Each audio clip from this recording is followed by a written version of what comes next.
कानपुर संवाद के राष्ट्रीय समाचार बुलेटिन में आपका स्वागत है। इराक की एक अदालत ने पिछले साल एक ईरानी जनरल और एक प्रभावशाली इराकी मिलिशिया नेता के मारे जाने के मामले में अमेरिका के राष्ट्रपति डोनाल्ड ट्रंप के खिलाफ गिरफ्तारी वारंट जारी किया है। वहीं दूसरी ओर अमेरिकी संसद में आज ट्रंप समर्थकों ने जमकर बवाल काटा। बिल्डिंग में मौजूद सांसद व कर्मचारियों को धमकाया, जिसकी वजह से वे मेजों के नीचे छिपकर बैठ गए। अमेरिका के लोकतांत्रिक इतिहास में पहली बार हथियार लेकर लोगों ने संसद पर हमला किया। एक महिला समेत 3 अन्य लोग आज की हिंसा में मारे गए। कैपिटल बिल्डिंग का गोल गुंबद आंसू गैस के गोलों से सरोवार था। अंत में ट्रंप के अपील करने के बाद उपद्रवी शांत हुए। उपद्रव के बाद करीब 1 दर्जन लोगों को पुलिस ने गिरफ्तार किया है। केंद्रीय शिक्षा मंत्री रमेश पोखरियाल निशंक ने कहा कि जेईई एडवांस परीक्षा 2021 इस वर्ष 3 जुलाई को होगी। इसके साथ ही आईआईटी में प्रवेश के लिए 75% अंकों की अनिवार्यता संबंधी शर्त को वापस ले लिया गया है। इस वर्ष परीक्षा का आयोजन आईआईटी खड़गपुर द्वारा किया गया है।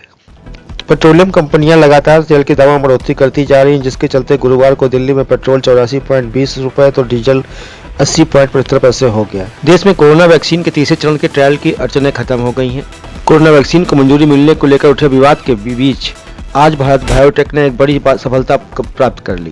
दरअसल भारत बायोटेक ने अपनी कोवैक्सीन के तीसरे चरण के ट्रायल को शुरू करने की घोषणा कर दी है। कंपनी के अनुसार उसने इस चरण के लिए सफलतापूर्वक वॉलंटियर्स के नामांकन का काम पूरा कर लिया है। गौरतलब है कि इससे पहले भारत बायोटेक ने कहा था कि तीसरे चरण के ट्रायल के लिए उसे 26,000 वॉलंटियर्स की भर्ती करनी थी। इनमें से 23,000 वॉलंटियर्स की भर्ती हो चुकी है। कंपनी ने कहा था कि कोवैक्सीन के तीसरे चरण का ह्यूमन क्लिनिकल ट्रायल नवंबर के मध्य में शुरू हुआ, जिसका लक्ष्य था पूरे देश में 26,000 वॉलंटियर्स बनाने का। यह कोविड-19 वैक्सीन के लिए भारत का पहला और तीसरे चरण का एकमात्र प्रभावी अध्ययन है। साथ ही भारत में किसी वैक्सीन के तीसरे चरण के लिए अब तक का सबसे बड़ा ट्रायल है। दूसरी तरफ इससे पहले भारत के केंद्रीय औषधि प्राधिकरण की एक विशेषज्ञ समिति ने कोवैक्सीन को कुछ शर्तों के साथ आपात इस्तेमाल के लिए मंजूरी देने की सिफारिश की थी। पश्चिमी विक्षोभ के कारण उत्तर प्रदेश में तापमान में बढ़ोतरी का सिलसिला अब जल्दी थमने वाला है। इस कारण क्षेत्र में कड़ाके की सर्दी पड़ेगी। आंचलिक मौसम केंद्र के निदेशक जेपी गुप्ता ने बताया कि आने वाले दिनों में पछुआ हवा अपना असर दिखाएगी और ठिठुरन भरी सर्दी पड़ेगी। राज्य के पश्चिमी इलाकों में कुछ स्थानों पर वर्षा हो सकती है, बाकी जगह मौसम सामान्य रहेगा। लखनऊ में अजीत सिंह की हत्या के मामले में आजमगढ़ के माफिया कुंटू सिंह का नाम सामने आने के बाद पुलिस प्रशासन ने आज बड़ी कार्रवाई करते हुए उसका 3 मंजिला आवास बुलडोजर से ढहा दिया। कुंटू पर गंभीर धाराओं के 67 मुकदमे दर्ज हैं। कोरोना के बाद पोल्ट्री उद्योग अब बर्ड फ्लू से सहम गया है, जिसका असर बाजार में साफ दिखाई पड़ रहा है।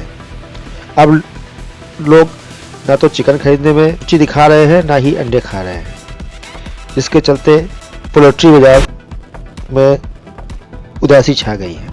वहीं दिल्ली के बॉर्डर पर किसानों का ट्रैक्टर से आने का सिलसिला आज भी जारी रहा।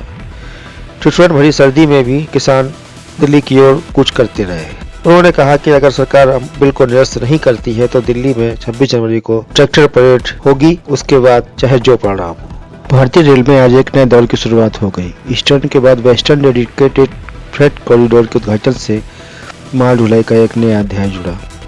प्रधानमंत्री नरेंद्र मोदी ने आज इस कॉरिडोर का उद्घाटन करते हुए डबल डेकर मालगाड़ियों को हरी झंडी दिखाकर रवाना किया। इसके साथ ही भारतीय रेल ने एक नया कीर्तिमान स्थापित कर लिया। आज के समाचार बुलेटिन में बस इतना ही। डॉक्टर सर्वेश कुमार सुयस, शुभ रात्रि। कानपुर संवाद न्यूज नेटवर्क।